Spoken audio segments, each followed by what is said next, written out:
Halo, assalamualaikum warahmatullahi wabarakatuh. Welcome to my YouTube channel.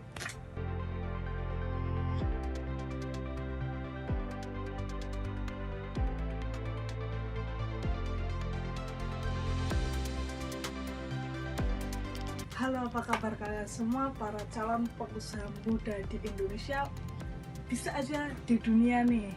Oh iya, sebelumnya saya mau tanya nih, kira-kira besok kalau kalian jadi pengusaha, mau pengusaha yang seperti apa? Yang pakai jas seperti ini atau yang pakai jas seperti ini aja? Atau ada lagi nih yang pakai jaket seperti ini?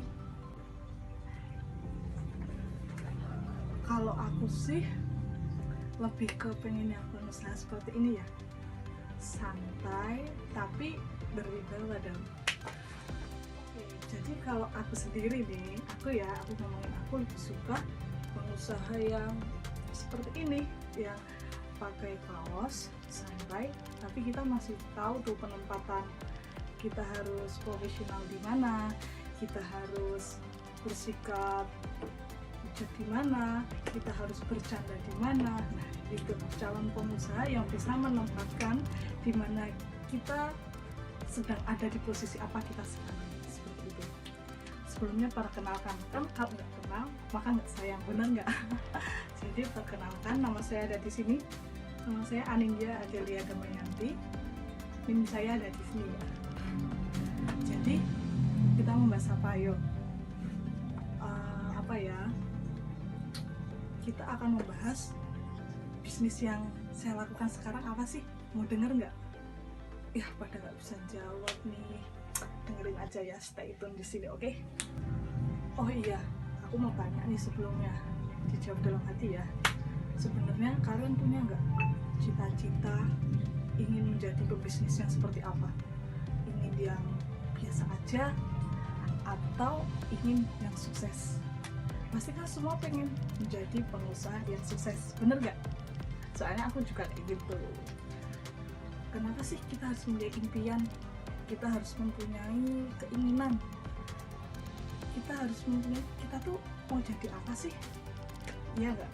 Jadi aku jelasin mau nggak? Sini saya ada sedikit cerita ya. Kan ini tentang bisnis usaha saya nih. Semua orang sih mempunyai cita-cita dong, mempunyai keinginan untuk usaha itu mau seperti apa sih? Usaha itu mau dibawa kemana nih usaha kita? Mau stay di sini atau kita move ke yang lebih baik? Bener gak? Jadinya kalau aku nih ya, aku harus mempunyai impian. Oh, aku pengen nih buka usaha seperti ini. Besok kalau bisa sampai go internasional lah, amin. Sampai go internasional nih kalau bisa.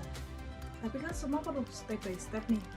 Terus aku dari sekarang harus ada impian dong.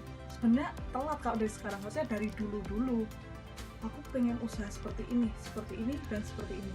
Tapi usaha itu jangan cuma di otak aja, jangan cuma dipikir aja, tapi nggak kalian laksanakan. Jadinya cuma dipendam di sini, terus nggak ada yang terrealisasi kayak gitu.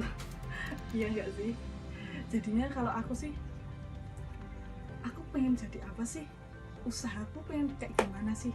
Itu udah harus punya strategi dari awal dong. Oh, kita punya usaha A, mau dibawa kemana usaha kita ini? Jadinya aku punya impian usaha.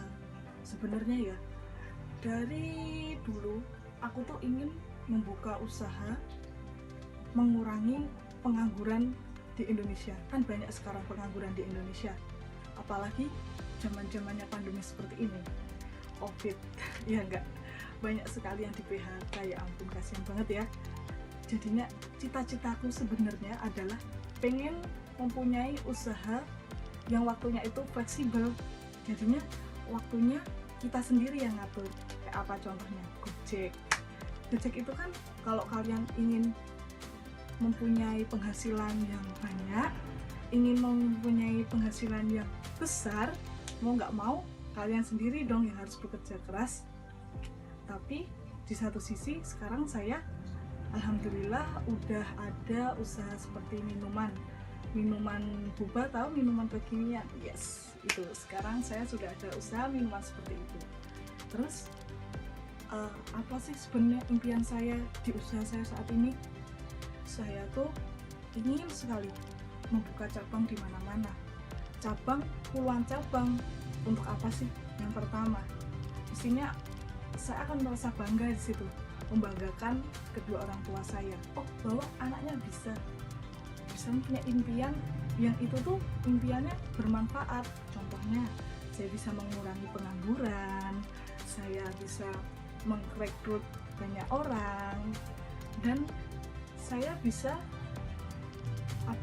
istilahnya mengenalkan minuman ini untuk semua kalangan. Jadinya bapak-bapak bisa, ibu-ibu bisa, tante-tante bisa, adik-adik nih, simbah-simbah aja bisa, opa-opa bisa. Terus setelah itu saya juga ingin mempunyai nih impian saya, usaha saya pribadi bisa sampai go internasional. Mana sih orang yang nggak mau usahanya bisa sampai go internasional? Semua orang pasti mau dong usahanya sampai go internasional. Wah, bangga banget itu pasti. Terus nama usaha sekarang saya apa kok tahu? Namanya adalah di sini. Namanya adalah Elo Boba Drink. Oh iya. Kalau saya membuka cabang, saya pengen membuka di mana sih? Yang pasti memilih tempat yang strategis dong. Iya nggak? Masa kita membuka usaha nih, masa nggak milih tempat yang strategis? Siapa yang mau tahu? Kan tempat strategis itu mendukung usaha kita. Betul nggak? Betul apa nggak? Tulis di kolom komentar nih. Betul nggak? Menurut saya sih betul. Karena kita harus mencari nih tempat yang strategis. Nggak mungkin dong kita cari tempat di tengah-tengah hutan. Siapa yang mau beli di situ? Di tengah-tengah hutan. Terus setelah itu nih, kita harus pintar-pintar mencari tempat yang strategis. Contohnya, kita kayak saya ya, saya berusaha keliru kan, saya membuka usaha minuman. Di situ saya harus mencari tempat strategis dong. Pertama, bisa yang dekat dengan kampus mahasiswa. Kedua, di dekat kos-kosan. Ketiga, di perkantoran pun bisa. Yang keempat, di lingkup SD itu pun juga bisa. Jadinya di situ kita harus mikir, oh kita usaha apa ya ini? Terus mau dibawa kemana sih? Kita berjualan tempatnya seperti apa? Tempat yang strategis untuk usaha kita itu seperti apa? Terus setelah itu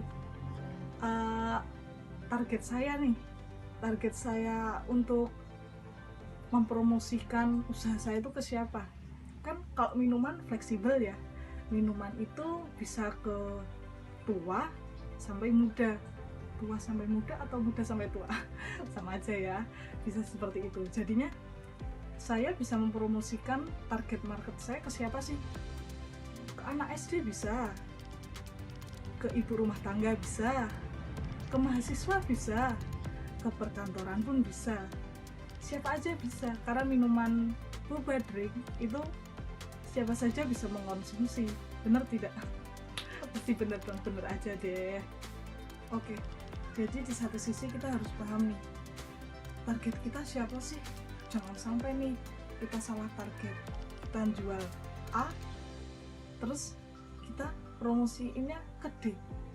Iya, bisa laku, tapi kan tidak sesuai dengan apa sih yang kita jual dan ke siapa sih kita akan menjual. Nah, itu harus kita pikirin juga.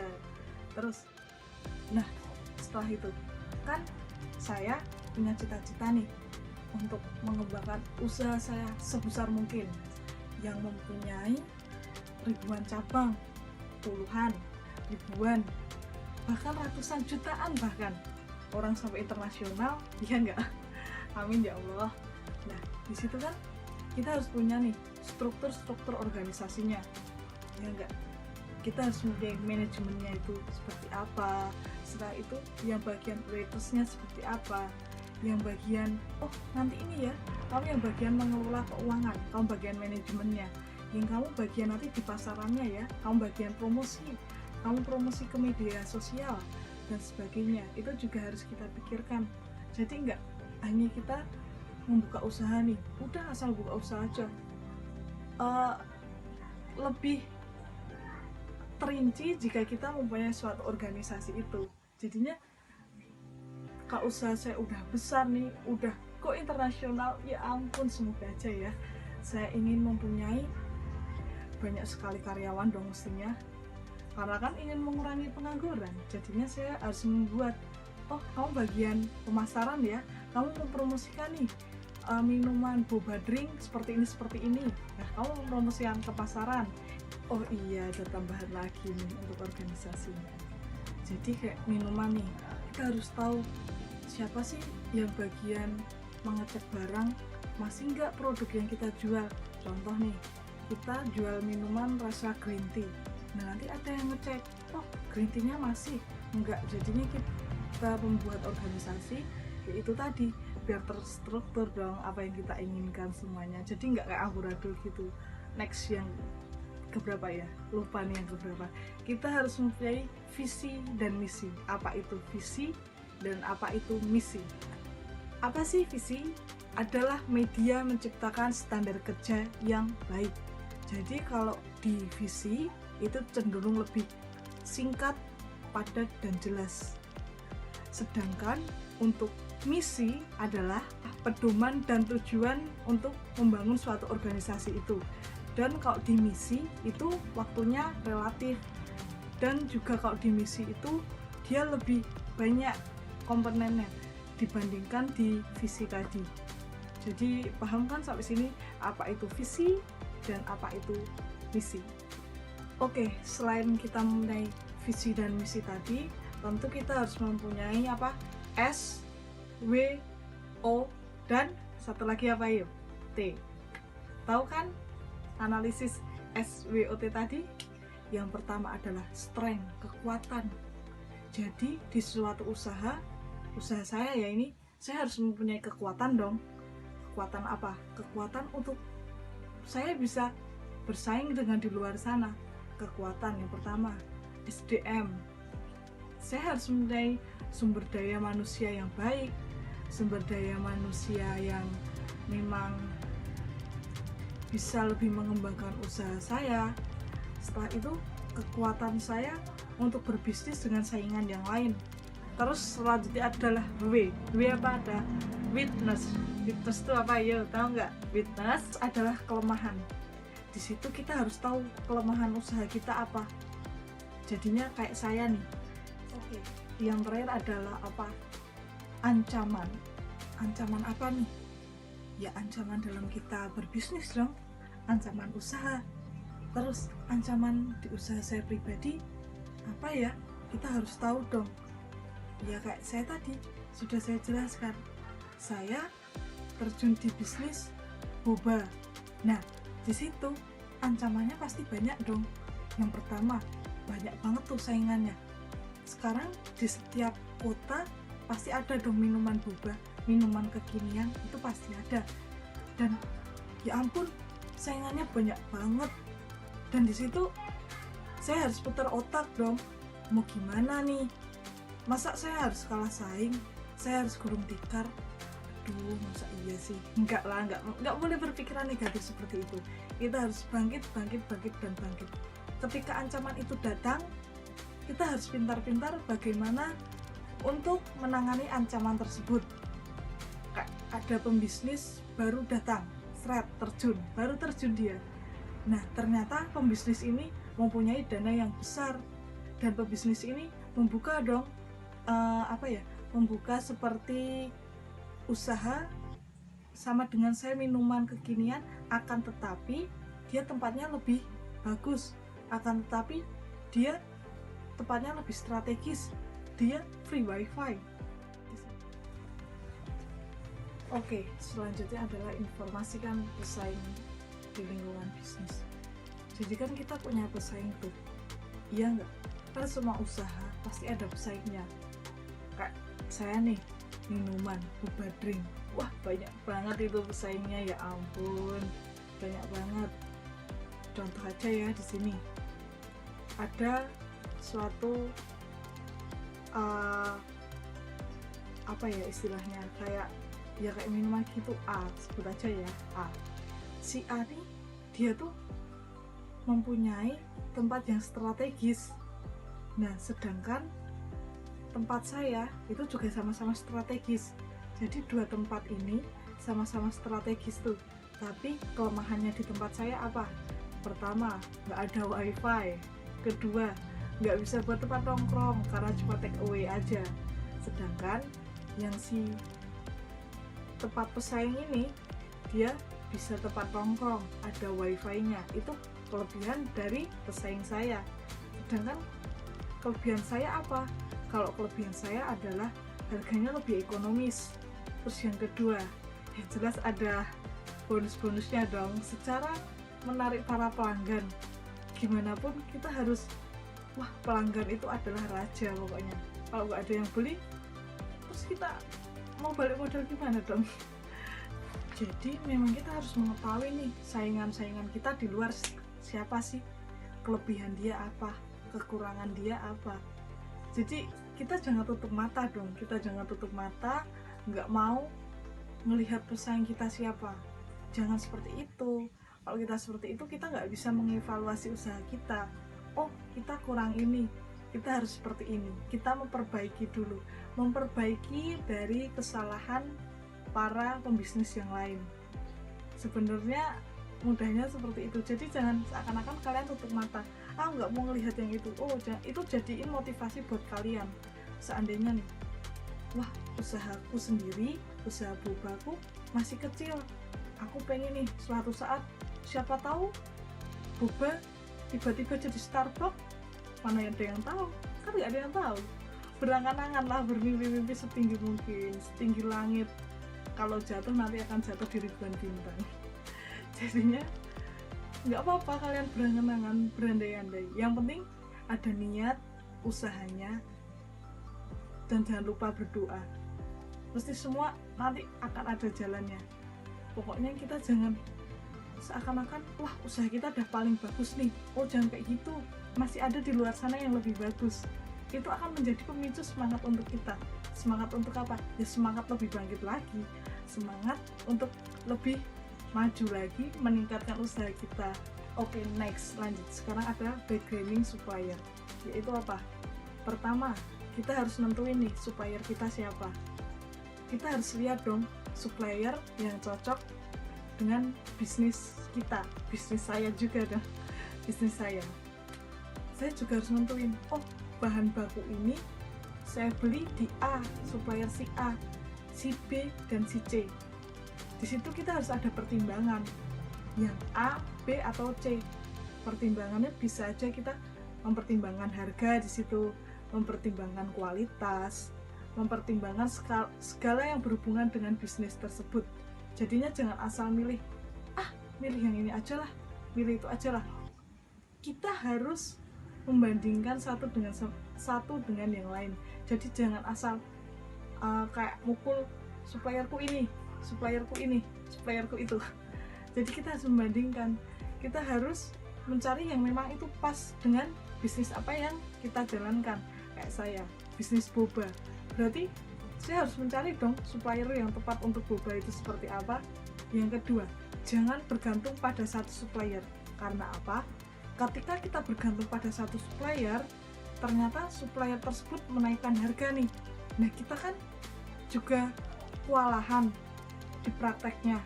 Jadinya kalau si supplier menaikkan harga, mau tidak mau kita harus merubah harga penjualan kita juga. Dan itu akan mempengaruhi nanti di penjualan kita. Jadinya kita harus mempunyai channel banyak supplier. Karena apa?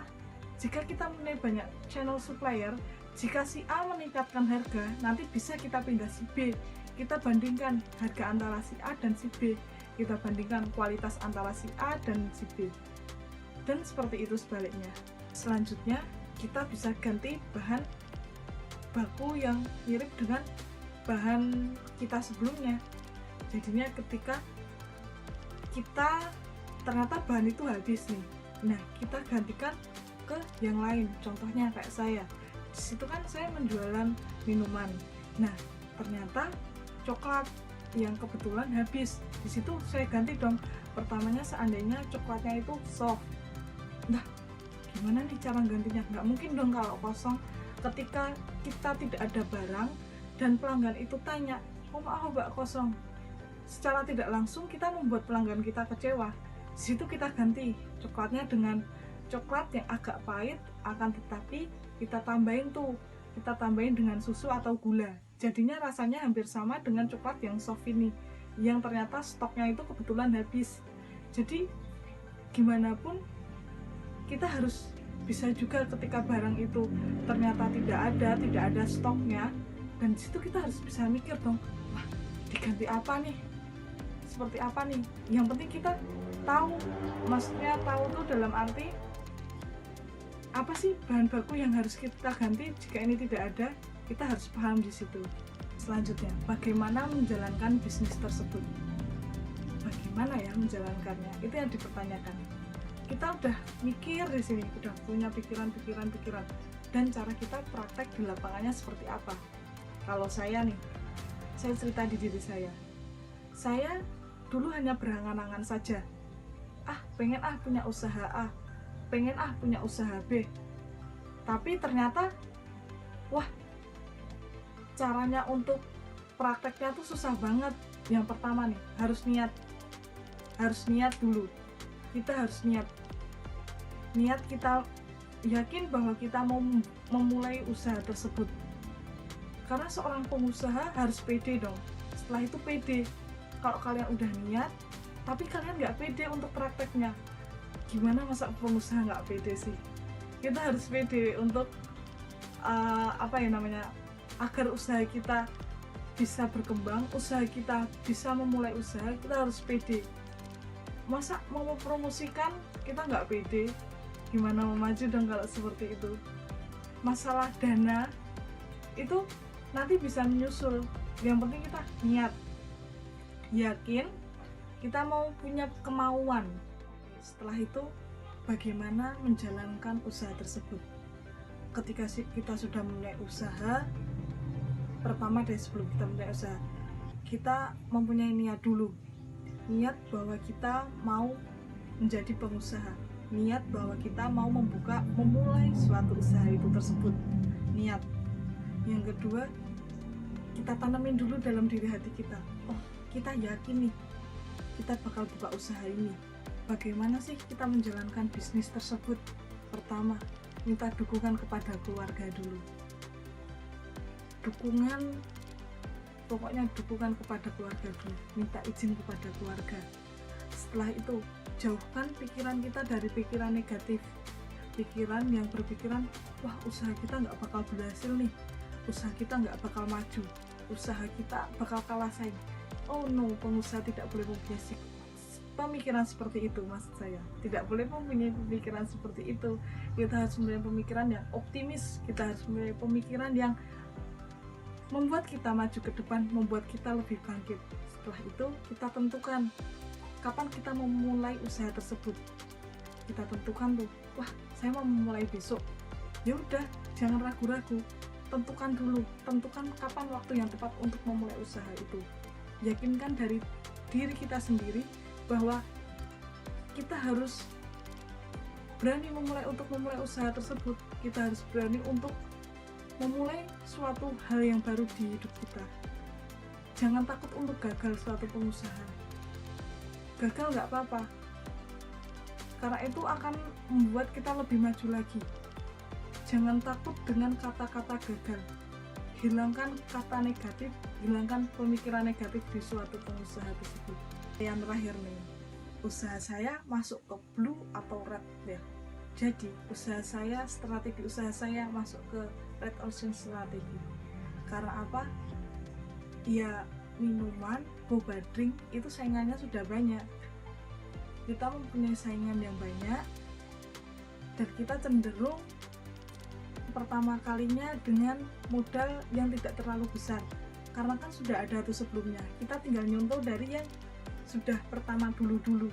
Jadi kita hanya memperbaiki lagi. Oh aku pengen nih minuman kayak ini, pengen nih nyontoh kayak gini, besok buat usaha. di dia kurangnya apa ya. Nah, kan kita sudah ada pengalaman dari yang pengusaha-pengusaha minuman yang dulu-dulu, yang lebih awal daripada saya. Jadinya situ saya, wah, saya mau buka usaha nih. Oh iya, kemarin di sana kurangnya apa ya? Yang di sana apa ya? Jadinya kan tahu di situ. Jadi kalau di usaha saya lebih ke red ocean strategi, bukan ke blue ocean. Sebenarnya saya punya cita-cita mau punya usaha yang blue ocean, tapi kan harus mempunyai dana yang besar nih.